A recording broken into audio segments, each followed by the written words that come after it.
Hanno svolto per almeno 25 anni la propria attività dimostrando passione, impegno e correttezza professionale e l'Associazione Nazionale Anziani e Pensionati di Confartigianato ha deciso di iscriverli presso l'Albo Nazionale dei Maestri d'Opera ed Esperienza.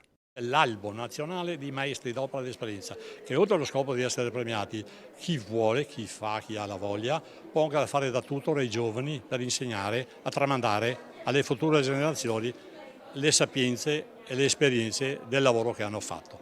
Questo prezioso riconoscimento è stato conferito da Giovanni Mazzoleni, coordinatore nazionale dei Maestri d'Opera, Guido Celaschi e Fiorenzo Pastro, presidenti nazionali e provinciali del gruppo, alla presenza di numerosi sindaci. È una festa soprattutto, ma è un richiamo anche per i nostri giovani, perché questi maestri artigiani hanno tanto da insegnare e noi abbiamo tanto da imparare da loro. Tra i premiati figure di spicco del mondo artigiano di Marca che vantano 40 anni e più di esperienza e nel caso del maestro Gianfranco Boranga addirittura l'invidiabile traguardo dei 75 anni di attività con la lavorazione del ferro battuto. Un bel riconoscimento, sono rimasto veramente contento e entusiasta.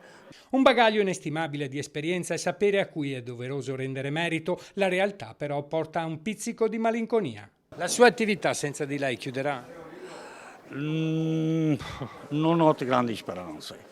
In quest'ottica il premiato rappresenta una figura centrale come fonte di memoria da trasmettere alle nuove generazioni. Noi stiamo lavorando come associazione con le scuole per far sì che comunque i giovani possano imparare in maniera un po' più veloce nelle scuole, poi mettiamo a disposizione le nostre esperienze, i nostri maestri, anche i maestri di mestiere servono appunto a ridare nel territorio e alle persone quelle capacità, quelle professionalità che andrebbero perse.